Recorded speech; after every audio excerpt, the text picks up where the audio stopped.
We have breaking news this evening out of Old Trafford, where new manager Aussie villain has wasted no time in instilling the club's new England-only philosophy. Now for more, we cross live to local reporter Montgomery Ramsbottom. And Montgomery, what can you tell us? Thanks, yeah, a lot of good foreign players have left and been replaced by English players who cost a lot of money.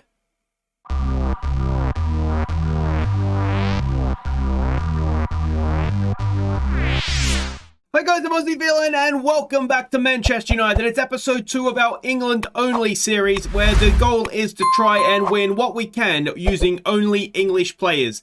Now, today we're going to begin our Premier League campaign. We're going to be facing Leicester City. We've got a lot of transfers to run you through. And let me start by saying this was a lot more difficult than I anticipated it to be. The reason for that is, for this first window, is that a lot of the teams, obviously, in the game, everybody's already spent their summer budget kind of thing. So it was really difficult to sell players for anything near what they were worth. And obviously, they're all ineligible. All the foreign players are ineligible to play for us anyway. And all I can say is thank God for Newcastle, because if it wasn't for them, we could have had some serious trouble. So let's have a look at who we have got out to start with and the fees associated with that. So the first one here is Fred off to Tottenham for 23 million. I think they've absolutely mugged Spurs, if I'm honest. So Fred left for Tottenham, so we will be seeing him again. No doubt he'll score a belter for some reason. You can see that there's quite a few minor departures there, but the next major one is Scott McTominay. He went to Newcastle for 32 million. So that was, I think, to be honest, a decent fee for Scott McTominay. It's probably actually a very good fee for Scott McTominay. So I was pleased with that. Amad Diallo, we only managed to get 14 million for him. He went to Dynamo Moscow. I would have liked to, I mean, we've actually made a loss on him, but I would have liked to have got more for him, but it was just, that was the best offer that came in. So that's what we got for him. Next one down, Hannibal left. He went to Tottenham for 9.5 million. Again, ideally, I would have liked to get a little bit more for him. The problem, of course, with Hannibal is that he's more potential than current ability. So we got the biggest fee that we were able to get for him. Next one was a nice little bonus. Anthony Alenga went off to Newcastle for 11 million. Now, I think that's a very, very good fee for someone, I'll be honest. Now, I'm not an expert on all things football, but I do kind of follow it, and I'd never heard of this guy, which probably says as much about me as anybody else. But yeah, 11.75 million, absolutely ran to the bank with that one. He is quick, but there's not too much else there, is there? Am I missing something? Next one, off to Spurs went Paul Pogba, 32.5 million, so we got a McTominay for him. Obviously, it was a little bit more difficult to sell Pogba because his contract was up at the end of the season. It's the end of the season?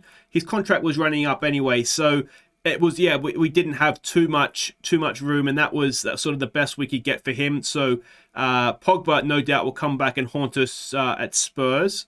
The next major departure was Victor Lindelof, another one that went off to Newcastle. And, he's probably a really good signing for Newcastle, to be honest. 25.5 million we got for him. So, again, a decent fee without being spectacular. If we keep going down, Anthony Martial went, you best guessed it, off to Newcastle with him. 33 million was it for him? 33.5 million. You can see what I mean about Newcastle. If it wasn't for them, I think we would have had a real difficult time here. But so that was another decent fee for Martial, I'd say. The next major departure, Diego Dalot went to Napoli for 18.25. Again, would have liked to have got maybe a little bit more for him, but he's a fullback, and I mean, it's not a terrible fee for a fullback. Again, we've made a loss on him, but needs must. The next two, maybe not major in terms of a fee, but certainly in terms of wages. Juan Mata has gone off to Argentina at Racing Club. 2.2 million we got for him, but more importantly, it was the wages. It was 150 grand a week that we got off the wage bill. And the final departure permanently was Cavani, and again we just let him go for free. But it was all about just getting wages off the budget, and he was on quite a chunk. So yeah, left for free, but again it's wages. And the other departure, now this is my new philosophy, given that we can't sell for sort of what the rest of the guys are worth. So Eric Barley has gone off on loan to Lille, and my plan is that if not January, then certainly next summer, we'll sell the rest of the guys when hopefully teams will have their sort of their budget for next season to spend. So that's the plan for the rest of the guys. If I can get them out on loan so they're not doing nothing, that would be fantastic. But if not, they're ineligible to play for us, as I say, so they'll just rot in the reserves and hopefully get a bigger fee for them. So we're talking Ronaldo, who I think's contract is actually up. Bruno Fernandes. There's a couple of others. You guys all know who it is that's still around, but they won't play for us anyway. Now, the big thing. Let's have a look at who we have signed. Rafael Varane's another one, actually, that is sitting there waiting to be sold. But first signing, £10 million from Chelsea. Ruben Loftus-Cheek. Now, was transfer listed at Chelsea. My sort of philosophy, I guess going into this, I should explain what I was kind of thinking, is I wanted to have a first 11 that was as good as anything, the best first 11 we could get, and then kind of just build a little bit of depth after that, so sort of get the likes of Ruben Loftus-Cheek in, who can play a couple of positions, who can play them well, who maybe has a little bit of room to develop, and could play in the first team without too many concerns. So he's come in, £10 million from Chelsea. Hopefully he will do a good job for us. The next signing, and this is the big one, 95 million up to 125 million. It's Harry Kane. We got Harry Kane in. That is why Spurs had so much money to then go and buy some of our players. So it kind of worked on two levels. We got in Harry Kane, and they got. Well, then we got to sell some of our players to them. So we're putting a lot on Harry for this season. We really need him to keep that goal scoring form up. Obviously, there will be also the likes of Greenwood, of Rashford that can play up front. So we've got a little bit of depth, certainly not a lot, but a little bit of depth in the striking role. But yeah, let's hope that Harry Kane is everything he could be for us. Next up, it's the second biggest transfer of the window, £94 million from Borussia Dortmund. We got Jude Bellingham in. Now, it was a big fee, and to be honest, I maybe overpaid a little bit. I was overestimating the fees we get in for the other players at this point. He was one of the first guys that came in. But he is a wonder kid. He can play anything in midfield. He'll be a good first team player for us, or sort of a first 11 player. So yeah, I think he's one of the guys moving forward, a wonder kid, young, that we can build a team around. The next one in from Stuttgart on loan is Clinton Mayola. I've never really heard of this guy, to be honest, but this is one of the depth signings. Now, I can't remember, do we have an option to sign this guy permanently? I can't remember if we do or not. Optional future fee of 900 grand. So we will, to be honestly, probably end up signing him permanently because he's English, he's young, there's a little bit of room for improvement, and he can cover a few positions. So he probably will sign at the end of the year, but yeah, he's here for depth for this season. Next up, 14 million, potentially rising to 22.5 from Everton. It's Mason Holgate. Another one, he will not really be a first choice defender, but he's one of these guys that can easily play at the centre back for us. Also provide a bit of cover at right back. So all in all, I think he's a good player, and I don't think the fee was outrageous, 14 million, even with the add-ons. I think the add-ons are in if we win the Premier League and the Champions League, so, and maybe 50 games as well. But just trying to kick that fee down the road as much as possible to when we have a little bit more money. But Mason Holgate's in. Next, on loan from Tottenham, it's Harry Winks. Now, this, I was absolutely shocked we were able to get Harry Winks on loan. We don't have a future fee to buy him. You can see the value is quite high. But the fact that they were willing to load him to us, to be honest, was a little bit silly. But he's good depth. He's a little bit like Loftus-Cheek. He'll be around the first team a lot, whether he'll be a first choice in the first team, but he'll be very good depth for us. And you can see the cost of the loan is 4.8 million for the season. And to be honest, just to get quality in for this season, that is an absolute bargain as far as I'm concerned. Next up, another one that's in on loan and with an optional fee of 8.5 million to buy. It is from Burnley, Charlie Taylor. He is here to be back up to Luke Shaw. There was no one else really that could play left back, so we got him in on loan. Of course, we can only have 2 domestic loans, so that is both our loans and with Taylor and Winks. But he's a very solid left back. He can tackle, which is the main thing. He can put a cross in, which is good, offering support getting forward, and everything else there is absolutely fine. So Wouldn't surprise me if Charlie Taylor ends up with an England cap this season, and it wouldn't surprise me if we pay the 8.5 to get him in permanently, to be honest, either. Next up, 3 million rising to 7.75 from Aston Villa. It's Aaron Ramsey. This was just trying to get some young talent in because there was not much coming through. So I'm thinking we'll probably use him in the cup games. Yeah, he'll be a bench player for this season. Potentially, though, you can see there is quite a bit there. He's certainly very highly rated at Aston Villa. It was a name I recognised, so I thought, well, we'll go and get him. So 3 million is something we'll be able to sell him on. You can also see he's already doubled, almost triple that in value anyway. So even if it's one that we can sell down the line and use that to finance other moves. But Aaron Ramsey is here for this season. Next, on loan from AC Milan and with an option to buy of £57 million at the end of the season, it is Fikayo Tomori. And, well, this, again, I think is an absolute bargain. To get him on loan for the season is brilliant. It's an optional fee, so we don't have to buy him. Though, if I'm honest, 50 million, 57 million for an English, technically international central defender, I think that might prove to be a bargain. We've got to remember we're shopping in a really small pool in terms of world football, and he's very solid, and I think he will probably be the partner for Harry Maguire in our sort of best 11. So that's Tomori. And there is one more that we got in, £7 million from Newcastle. Isaac Hayden has come in, and this is where we're, well, sort of shopping at the bottom of the barrel somewhat. The window hasn't closed yet, and thankfully so, but I think Isaac Hayden might actually be a bit of a solid signing for us. He is another one that'll probably play games with Aaron Ramsey, if I'm honest. But he's not a bad ball-winning midfielder. He can pass. He's got teamwork, work rate. He's not first choice.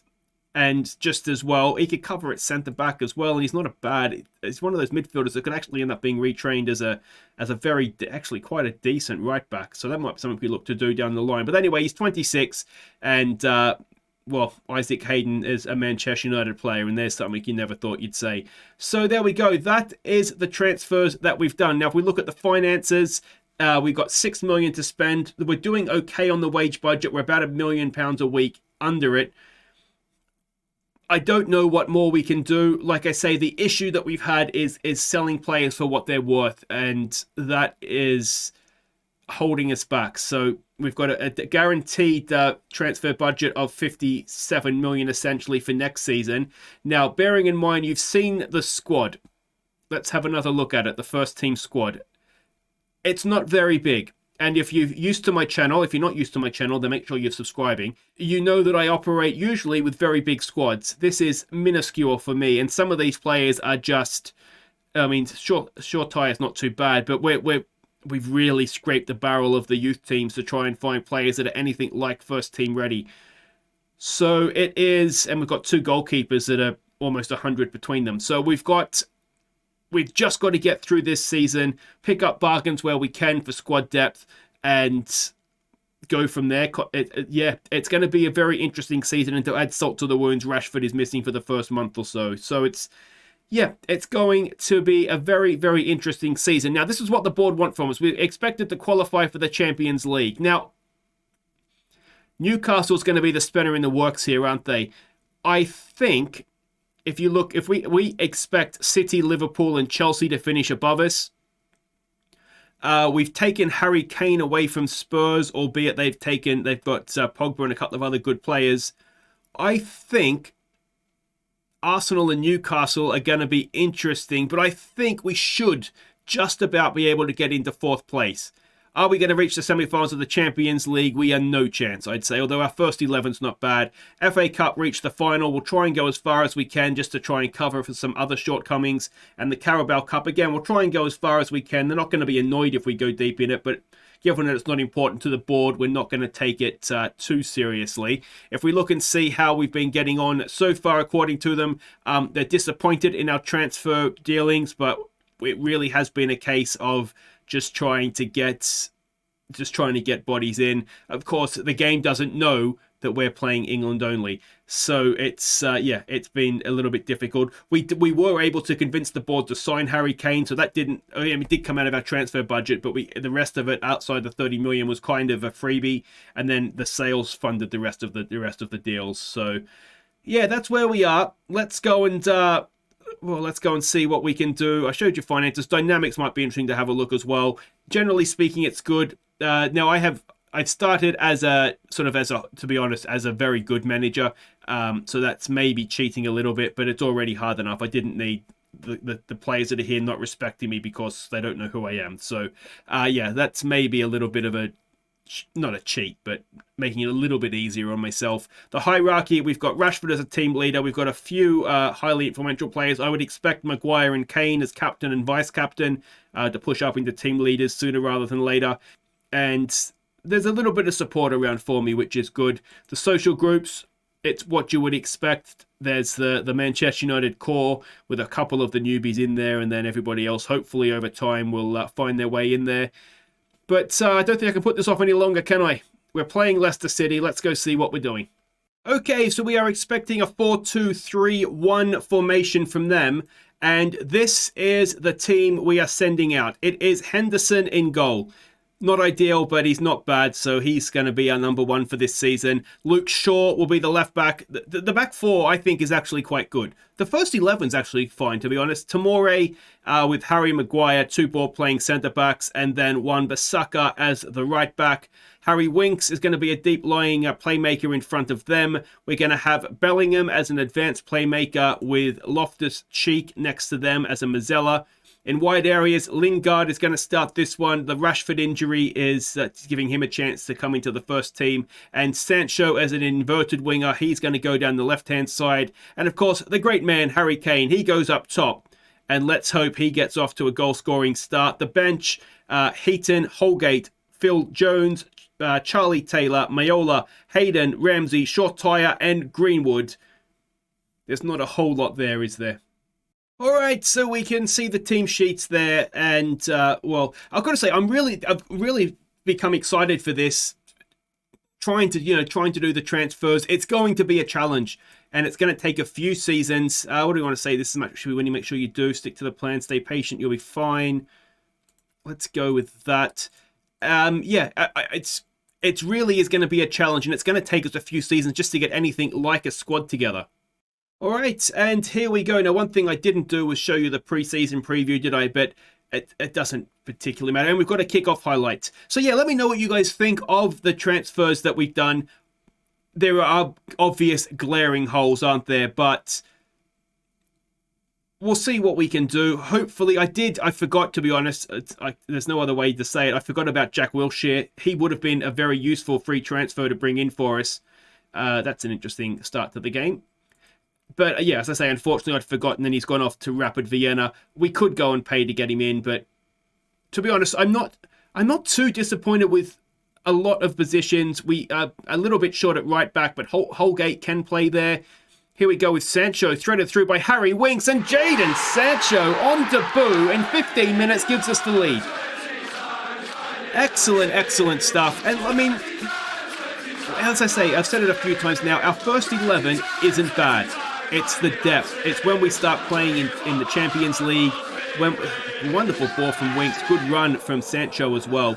When we start playing in the Champions League, we get one or two injuries. That is going to be where it gets a little bit more difficult for us. What I think there's going to be a lot of is taking players off during games to try and rest legs as much as possible.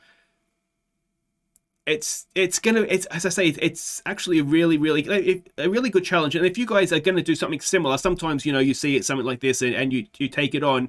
Let me know and keep me updated. There's the Discord link to the Discord in the description. If you're not already a part of that, I would absolutely love to see. Obviously, it doesn't have to be Manchester United. It could be anybody that you choose to do it. Obviously, the whole the Solskjaer sacking and just generally the way that they were struggling this season before that. To me, this was, and obviously there's a lot of money at Manchester United as well. So that was sort of what drew me to this one. But Manchester City might be an interesting one. And of course, the challenge as well is, and even Newcastle, to be honest, starting from scratch, England only would be decent. But yeah, the challenge is it's actually going to be building that first squad. I think once you're there and you can kind of replace players, get younger players in and sort of get a production line going, it will become a little bit easier. But obviously you're always going to have that one hand behind your back, not being able to sign the non-English players.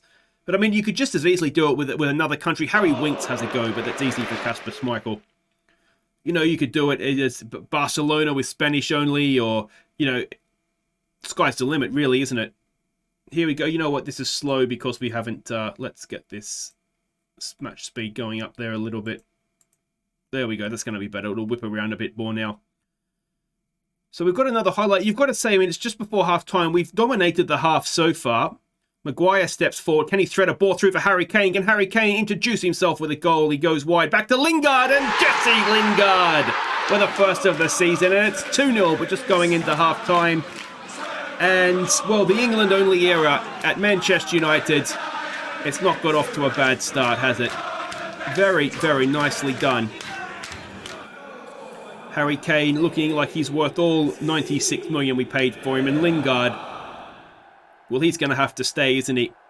I have to check his contract, actually. Is his contract up at this season? I know he signed a new one, I think he signed a new one in real life, didn't he? But I don't know if that happened before. Well, it would have happened before FM came out, wouldn't it? So he probably has signed a new contract. Ball forward, Tomori heads it down, but only as far as Barnes. Ball forward for Vardy. Maguire gets back, gets the block in. And let's just tell him to focus. What we don't need with 20 seconds to play in the first half is Leicester getting a goal. Ball in, back post, and halftime whistle blows. So there we go. It is 2-0 at the break. We've done very, very well there indeed. Let's not have complacency, please. We've got a demotivated Jadon Sancho. It's good to have him off and running. Obviously, in real life, he had a few struggles getting going, didn't he? But thankfully for us, he's had no such struggles, so that's good. And if we could just get Harry Kane off the mark now as well. If you did watch the Euros series that we did, of course, it was last FM. But I think I ended up dropping Harry Kane. Good tackle from Wan-Bissaka. I just could not get him to play well for me. Now, that was with England, so hopefully he's going to do me proud here. Sancho with a launches a ball. Looks like he was aiming for Spider-Cam there. Winks with a poor pass. And that ends the highlight. Schmeichel with a goal kick. Go on, Harry. Put some pressure on him, mate. Go on, Harry. Go on. He's done okay there, hasn't he? But still Leicester have it. I did look at the likes of Maddison, Mason Mount. I had a look at all the guys you'd expect, and it was just transfer fees. We did get a deal done for Declan Rice, actually.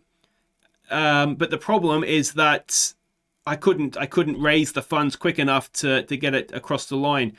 I think it was... I want to say 66 million, I think, was the deal we got with West Ham. But yeah, I couldn't raise the money from sales quick enough. Or as I said before, it's a good ball for Jesse Lingard. Is he going to go and get a second of the game? Jesse Lingard, no. I massively overestimated my ability to be able to sell players for good fees. And like I say, the reason for that is because everybody's already spent their summer budget. But... yeah, I mean, I think at one point, I think Donny van der Beek, we were looking at selling for, I think, 8 million in the end. Everton came in for, and I just thought, no, if we hold on to him till next summer, we'll probably be able to get at least twice that for him. So I think the most we were going to be able to get for Bruno Fernandes. There's a ball for Harry Kane. Can he get himself a goal? No, Fofana gets back well. Yeah, I think for Bruno Fernandes, it was under 20 million. I think it was 18, and in the end, I just sort of thought, no, we're not going to sell them for that. We'll hold on to them even if they can't play. Oh, good save from Henderson there. But we'll hold on to them, and we'll get what we get for them January or next summer. Hopefully, Bellingham with a nice header away there. Hopefully, no one's contracts are up. But yeah, Ronaldo's is. But I was offering him for free just to try and get the wages off. Liverpool look like they might be dropping some points to Norwich there. Let's give it a focus. Bellingham's not having a great game, so let's take him off. Let's get Isaac Hayden, I suppose. I guess that's who we bring on.